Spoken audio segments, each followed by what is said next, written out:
Right now, the world is watching aircraft carriers and fighter jets position themselves around the Middle East. People look at the mounting pressure from the United States and Israel against Iran, and they tend to assume one of two outcomes. Either the ruling regime stays in power, or it falls, making way for a clean transition to a new democratic government. But the last 20 years of Western intervention tell a different story. When heavy military force removes a dictator in a place like Iraq, Libya, or Syria, the result is almost never a stable democracy. Instead, the total collapse of authority usually leaves behind a fractured, violent vacuum. Despite this consistently poor track record, neither Washington nor Jerusalem has presented any clear day-after plan for Iran. No one is outlining how they intend to rebuild the nation or maintain order if the current government is actually dismantled. This glaring lack of a rebuilding strategy might not be an oversight. It points to a darker, unspoken strategy that pushing Iran into a state of total collapse might actually be the deliberate goal. For the 92 million people living inside Iran's borders, devolving into a failed state is the absolute worst-case scenario. It means the complete breakdown of civil society, replaced by a permanent, multi-sided civil war over territory, food, and basic resources. Yet, as catastrophic as this outcome is for the Iranian people, a fractured, ruined Iran solves several massive geopolitical problems for rival superpowers. A human tragedy on the ground can perfectly align with a strategic victory on a map.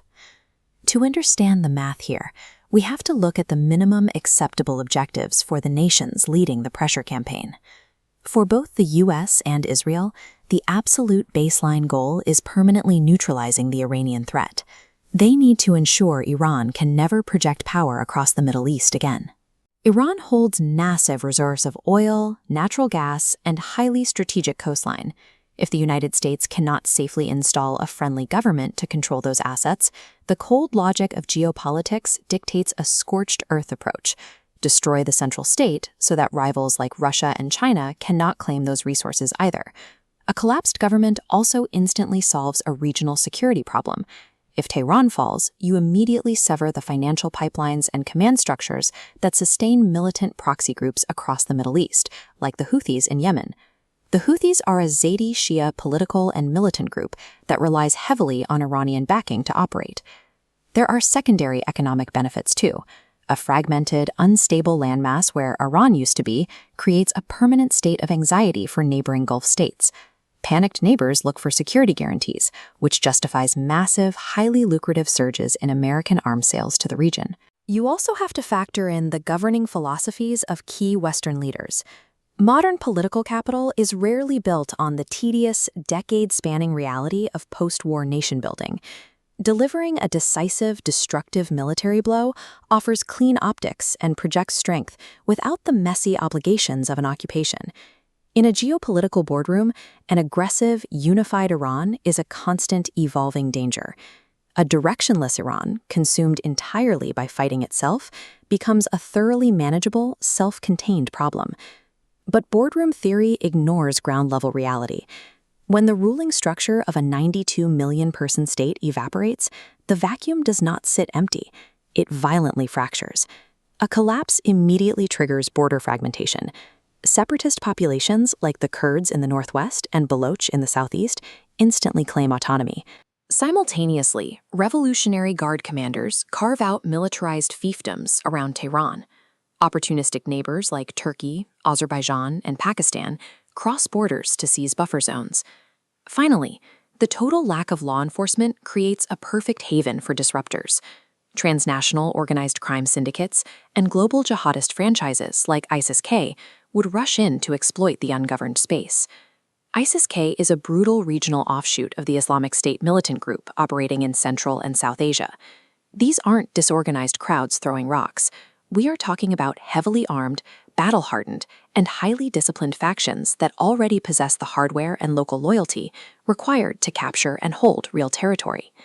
The demographic and geographic makeup of Iran means a clean collapse is impossible. A fracture would instantly ignite a massive, multi-sided war zone with no clear front lines. This is where the Western theory of a manageable, self-contained threat falls apart.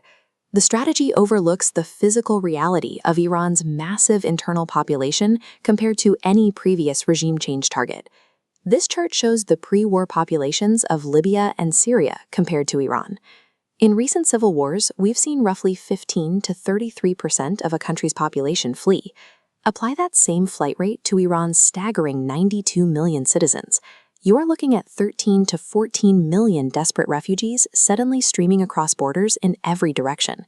They would be moving into nations like Iraq and the Gulf states, places that entirely lack the infrastructure, housing, and water required to absorb a population the size of a European country.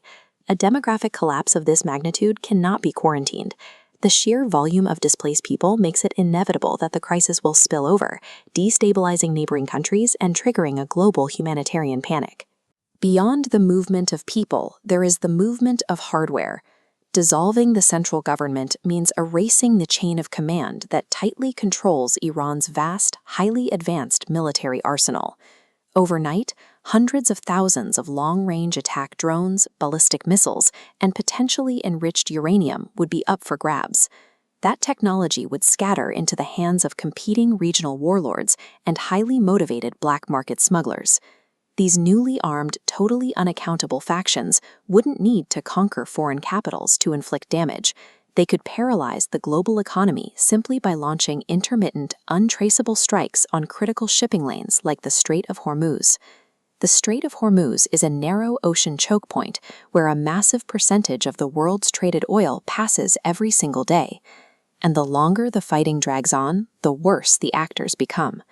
Endless, multi-sided civil wars act like a psychological centrifuge. When basic survival is on the line day after day, moderate voices are silenced, and desperate fighters consistently align themselves with whichever extremist faction is the most brutal and effective on the battlefield. We have seen this mass radicalization process play out across the Middle East, but allowing it to happen inside a fractured nation that has spent half a century incubating militant theology and pursuing nuclear technology creates a threat profile unlike anything we've dealt with before. Planners might view an Iranian collapse as a brutal but effective way to wipe an adversary off the geopolitical board. But tearing down a state of this size without a strict plan to rebuild it doesn't neutralize the threat. It scatters the danger, weaponizes the population, and releases an uncontainable nightmare into the rest of the world.